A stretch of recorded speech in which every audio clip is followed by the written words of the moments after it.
So final గా మీరు అనుకున్న క్లైమాక్సే ఉన్నింది అండ్ నాయుడు గారికి కూడా అది బాగా నచ్చింది, సినిమా కూడా సూపర్ హిట్ అయింది. అవును సార్. బట్ ఇక్కడ నాకు డౌట్ ఏంటంటే సినిమా సక్సెస్ తర్వాత ఒక స్టార్ హీరో మిమ్మల్ని తన కారులో ఎక్కించుకొని, స్టార్ హీరో కాదు స్టార్లకే స్టార్ హీరో మెగాస్టార్ అండి చిరంజీవి గారు ఆయన తన కారులో ఎక్కించుకొని నైట్ అంతా మిమ్మల్ని అలా తిప్పి శ్రీకాంత్ గారి దగ్గరికి తీసుకెళ్లి, అవును సార్, లొకేషన్కి వెళ్ళాం సార్, ఆయనతో మిమ్మల్ని ఆయన్ని తీసుకొని వచ్చి నైట్ అంతా పార్టీ ఇచ్చి మహేష్ మనం సినిమా చేద్దాం అంటే ఎందుకు చిరంజీవి గారికి అంత ప్రేమ, ఆ రోజు అంత ఉత్సాహం ఎందుకు వచ్చింది? చిరంజీవి గారికి శ్రీకాంత్ గారికి బాగా ఇష్టం అండి, చాలా ప్రేమను తమ్ముడు, సొంత తమ్ముళ్ళకి ఫీల్ అవుతుంటారు మనం. అవునా? ఆ టైంలో శ్రీకాంత్ గారు కంటిన్యూ ఫ్లాప్స్ అండి, ఆయన చిరంజీవి గారి చాలా బాధపడుతుండేవారు. అటువంటిది ఈ సినిమా పెద్ద హిట్ అయిందండి. హిట్ అయిన తర్వాత ఇంట్లో డైనింగ్ టేబుల్ దగ్గర చిరంజీవి గారు అందరూ మాట్లాడారు, శ్రీకాంత్ మళ్ళీ ఫోన్లో మంచి హిట్ పడిందంటే అదే టైంలో నాగబాబు గారు అక్కడ ఉన్నారు. అన్నయ్య ఆ సినిమాలో నేను యాక్ట్ చేశాను, భలే ఉంది సినిమా, కొత్త కూర డైరెక్టర్ బాగా తీసాడు సినిమాని, చాలా మంచి సినిమా, అది చూస్తుంటే రకం ఫీల్లో ఉంటాం సినిమాని అని నాగబాబు గారు చెప్పారు. చెప్పగానే చిరంజీవి గారు అంటే శ్రీకాంత్ గారు ఫోన్ చేశారు, శ్రీకాంత్ కంగ్రాచులేషన్స్, నేను సినిమా చూడాలనుకుంటున్నాను, నైట్ ఏమైనా ప్రివ్యూ ఏర్పాటు చేయన్నారు. అప్పుడు ప్రసాద్ ల్యాబ్ లేదు సార్, ప్రసాద్ ప్రివ్యూ లేదండి, ఛాంబర్ ఫిల్మ్ ఛాంబర్ అండి. అంటే శ్రీకాంత్ అంటే నాకు ఫోన్ చేశాడు, ఫోన్ చేసి మహేష్ అన్నయ్య సినిమా చూస్తా అంటున్నారు, మరి కొంచెం ఏర్పాటు చేసి పెట్టు అని. నేను అదే రోజు నేను తిరుపతి వెళ్ళి గుండు కొట్టించుకుని వచ్చేటమాట. వచ్చి స్టూడియోకి వెళ్ళి డిస్ట్రిబ్యూషన్ భాస్కర్ గారు ఉంటారండి, ఆయనతో మాట్లాడి మేనేజర్ ప్రొడక్షన్ మేనేజర్తో మాట్లాడి, మా రామనాయుడు గారు ఏమో ఢిల్లీలో ఉన్నారండి అప్పుడు పార్లమెంట్ ఏదో జరుగుతుందని, ఆయన మాకు అందుబాటులో లేరు అనమాట, మాట్లాడడానికి కూడా అందుబాటులో లేదు. వెళ్ళి ఇక సినిమా చిరంజీవి గారికి నైట్ ప్రివ్యూ చేసామంట. ఆ ప్రివ్యూకి అదే అప్పుడు ఏంటంటే కల్సుందర సినిమా కూడా షూటింగ్ జరుగుతుందండి, కల్సుందర ఈయన విశ్వనాథ్ గారు కూడా ఉన్నారు అనమాట. చిరంజీవి గారు ఫ్యామిలీతో వచ్చారండి, విశ్వనాథ్ గారు కూడా ఫ్యామిలీతో వచ్చారు, సినిమా చూసారు అనమాట. శివాజీ రాజా గారు అందరూ, శ్రీకాంత్ గారు షూటింగ్ లో ఉన్నారు. సినిమా అయిపోయిన తర్వాత చిరంజీవి గారు అలా సీట్లోనే కూర్చున్నారు 2-3 నిమిషాలు, కూర్చొని లేచి శివాజీ భలే చేసేవారా నువ్వు, అసలు ఏం చేసేవారా లాస్ట్ లోను, ఆ శ్రీకాంత్ ఏంటి అలా చేసేసాడు, ఎవరు డైరెక్టర్ తమిళోడా ఏంటి అని. పక్కన ఇతను మహేష్ అని ఇక్కడ కుర్రాడే, హైదరాబాద్ రామారెడ్డి గారు కాంపౌండ్ కుర్రాడు. ఎవరు మహేషా? ఎవరు అబ్బాయి? అసలు నేను ఎవరు అంటే తెలియదండి. నన్ను చూసి చిరంజీవి గారు నేను ఎలా నమస్కుంటే షేక్ హ్యాండ్ ఇస్తారేమంటున్నాను, షేక్ హ్యాండ్ కాదండి, హగ్ చేసేసుకున్నాడు. ఇలా హగ్ చేసిన, తమ్ముడు ఏం తీసేవా సినిమా, బ్రహ్మాండంగా తీసేవా, అసలు ఆంటింగ్ అయ్యా సినిమా, అది సూపర్ అయ్యా, నువ్వు బాగా తీసావు, ఫస్ట్ సినిమా అంటే నమ్మలేకపోతున్నాను ఆయన ఈ సినిమా కానీ అసలు ఆయన నా చేయబట్టుకుని నా భుజమే చేసి అలా మెట్లు దిక్కుంటూ వచ్చింది.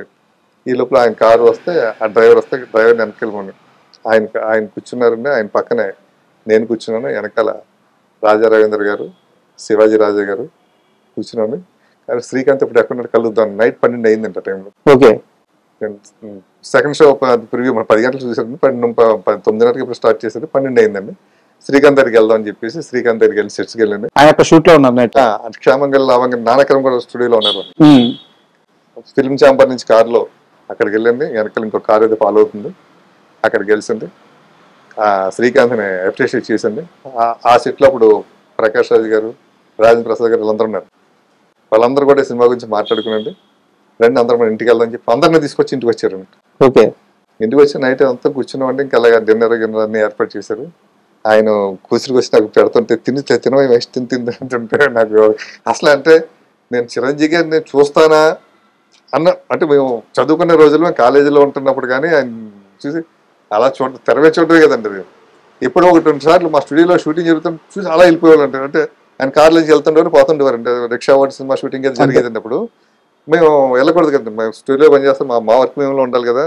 సెట్స్లోకి రామారెడ్డి గారికి ఏంటంటే ఎవరిదన్నా షూటింగ్ జరుగుతున్నప్పుడు అక్కడ మనం ఎవరైనా కనిపించకూడదండి, ఏం పని అంటారు నేను మీరు ఎవరు షూటింగ్ జరిగినా వెళ్ళిపోవడం కాదండి. అలా కార్లో చూడడం అటువంటిది నేను అభిమానించేది నేను అంటే అంటే అంటే ఏదో మామూలు అభిమానం కాదు నాకు, కాదు మా ఫ్యామిలీ అందరికీ, మా అత్తగారి ఫ్యామిలీకి మొత్తం అందరికీ అందరు కూడా చిరంజీవి గారు ఊగిపోతాం, మెగాస్టార్ ఊగిపోతుంటారు వాడిని. అటువంటి వ్యక్తి నన్ను షేక్ హ్యాండ్ ఇవ్వడం కాదు, కౌలించుకోవడం, కార్లో తీసుకెళ్ళి ఇంటికి తీసుకెళ్ళి ఇంట్లో ఆయన కొసిరి వడ్డించి పెట్టి అది మధురం అంటున్నది. అప్పుడే అన్నారు మహేష్ మంచి కథ రెడీ సినిమా చేద్దాం. అంటే ఒక మెగాస్టార్ రేంజ్ లో ఉండి ఈ సంబరం ఓ చిన్న పిల్లల్లాగా ఇలా ఆనందపడ్డు, ఇదంతా కారణం కేవలం శ్రీకాంత్ మళ్ళీ లైమ్ లైట్ లోకి వచ్చాడు, శ్రీకాంత్ మళ్ళీ సక్సెస్ లోకి వచ్చాడు, ఒక కొత్త కుర్రాడు వచ్చి ఒక మంచి సినిమా తీశాడు, ఇంతేనా? ఆయనకి ఇక్కడ ఏ స్వార్థం లేదు, ఆయన ఏ లాభం లేదు, ఏం లేదండి. ఆయన ఇప్పుడు కూడా చూస్తున్నాం కదా సార్, ఏదైనా ఒక చిన్న సినిమా, అది పెద్ద సినిమాలు పక్కన పెట్టాను సార్, ఒక చిన్న సినిమా హిట్ అయిందంటే ఆయన పిలిపిస్తున్నారు ఇంటికండి. ఈ మధ్యకాలంలో చాలా చూసి ఉంటారు, ఆ డైరెక్టర్ని, ఆ హీరోని, వాళ్ళందరినీ ప్రొడ్యూసర్ అందరూ పిలిపించడం, వాళ్ళకి టీ ఇచ్చినాక ఇచ్చి అవసరం వచ్చిన సాల్వేస్ చేసేవాడు చేస్తున్నట్టు. ఆయనకి అప్పటి నుంచి ఉందండి ఆయన గొప్పతనం. తర్వాత ఆయన అన్నారన్నమాట, నేను ఏదన్నా ఈ సినిమా గురించి నేను మాట్లాడాలనుకుంటున్నా, ఆయన అన్నారండి, ఈ సినిమా గురించి నేను మాట్లాడాలనుకుంటున్నా, నీ గురించి శ్రీకాంత్ గురించి చెప్పాలనుకుంటున్నా అన్నారు.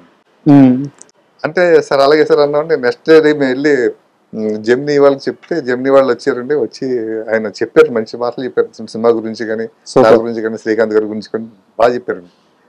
అది కూడా మా సినిమాకి బాగా ప్లస్ అయిందండి. ఆయన ఎప్పుడైతే ఆయన బయటలు ఇచ్చారో ఆ బయటలు మేము పేపర్లో టీవీలో రాయడం, పేపర్లో రావడం చూడడంతో ఆయన ఫ్యాన్స్ కూడా ఈ సినిమాకి బాగా పెరిగిపోయారు ఆ సినిమా కంటే. అండ్ రేస్ రావే సినిమాతో పాటు అంటే ఆ సినిమాతో మీకు సక్సెస్ వచ్చింది, ఒక పేరు వచ్చింది, దీంతో పాటు కొన్ని విమర్శలు కూడా వచ్చినాయి. ముఖ్యంగా అంటే స్ట్రైట్ గా అడుగుతున్నాను, రాశి గారిని చాలా బోల్డ్ గా ఒక సన్నివేశంలో చూపించారు, అంత అవసరం లేదు, కథలో ఆ స్కోప్ లేదు, కావాలనే వాంటెడ్ గా పెట్టారు, ఆ టైంలో మీ మీద కొన్ని విమర్శలు కూడా వచ్చినాయి. అంటే బోల్డ్ అంటే ఎలాగండి? ఆ సన్నివేశం బొడ్డు సన్నివేశం అంటే సార్ సినిమాలో ఏదో ఒక ఎలిమెంట్ ఉండాలి కదా సార్, అది ఒక ఇప్పుడు ఇప్పుడు అన్నారు సార్, ఇప్పుడు అలా ఉంటేనే కదా సార్ ఈరోజు మనం చెప్పుకుంటున్నాం. ఒక బొడ్డు గురించి మాట్లాడతాను ఈరోజు, మామూలు వేరే సీన్ పెట్టామనుకోండి పెద్ద ఎవరు మాట్లాడుకోరండి. నేను ఒక కొత్త డైరెక్టర్ తీస్తున్నాడు కదా, ఏదో ఒకటి ఉండాలి కదా దీంట్లోనూ అని నేను పోసన్ మురళి గారు డిస్కస్ చేసుకుంటే ఇలా బొడ్డు సీన్ ఉంటుంది అనేసి ఇలా చేస్తే బాగుంటుంది కదా మహేష్ అన్న. సరే నేను అంటే దాంట్లో మనం ఏం వల్గర్ ఏం చెప్పట్లేదు సార్, దాంట్లో నువ్వు బొడ్డు కింద కట్టుకున్నావు, కొంచెం పైకి కట్టుకో, అది హీరోతో ఇండైరెక్ట్గా చెప్తున్నాం అంటుంది. ఆ బొడ్డు అంటాం, అది కొంచెం అన్నారు కానీ దాంట్లో మనం తెలియకుండా మనం ఎంత ఇండైరెక్ట్గా మనం మంచి మెసేజ్ చెప్పామంటే ఆడపిల్లలు ఎప్పుడు బొడ్డు కనబడకుండా పైకి కట్టుకోవాలని. సంచేత హీరోని చూడగానే పై అమ్మాయి ఆ క్యారెక్టర్ ఎప్పుడు పైకి లాక్కుంటూ ఉంటుంది అంటది.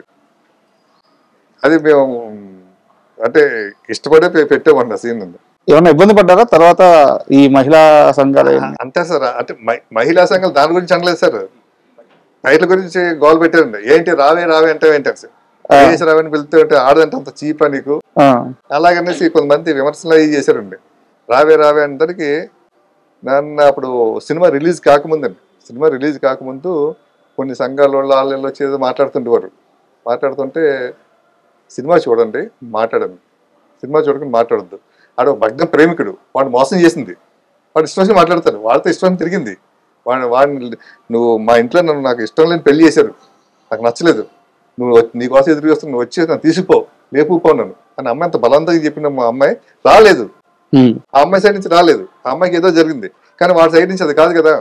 ఇంత రచ్చగొట్టి నేను అయిపోయింది, నా జీవితం అయిపోయింది, అయ్యో నేను ప్రేమించిన అమ్మాయి పెళ్లి అయిపోయింది, నేనేంటి అని నేను ఆగిపోయాను. అలాగా ఆగిపోతే అమ్మాయి ఇది తాళి కాదు, దుడ్డు కాదు, నువ్వు రా, నేను నీతో వస్తున్నాను, వాళ్ళందరికీ బుద్ధి చెప్తాం, నాకు మొత్తం తీసుకుని అని చెప్పిన అమ్మాయి, రచ్చగొట్టిన అమ్మాయి రాకపోతే వాడు అలాగే మాట్లాడతాడు. ఓకే, అందరికి వాళ్ళు సినిమా చూసిన షటప్ అయ్యేస్తారు. ఇదే డిస్కషన్ మాకు రవీంద్ర భారతిలో అభినందన సభలో వచ్చిందన్నమాట. ఎవరో ఒకలా అంటే దాని గురించి ఇదే క్లారిఫికేషన్ ఇచ్చారు. ఇప్పుడు ఒక కుర్రోడు ఆడు ప్రేమించాడు, ఇష్టపడ్డాడు, పెళ్లి అయిపోయింది, వద్దు అయిపోయింది మన జీవితం, సరే అని అనుకున్నాను, నా రాత ఎంత అనుకున్నప్పుడు ఆయన రచ్చగొట్టింది. ఈ అమ్మాయి రచ్చగొట్టిన అమ్మాయి రావాలి కదా, ఆవిడేదో మళ్ళీ అక్కడ సెంటిమెంట్ ఇరుక్కుపోయింది.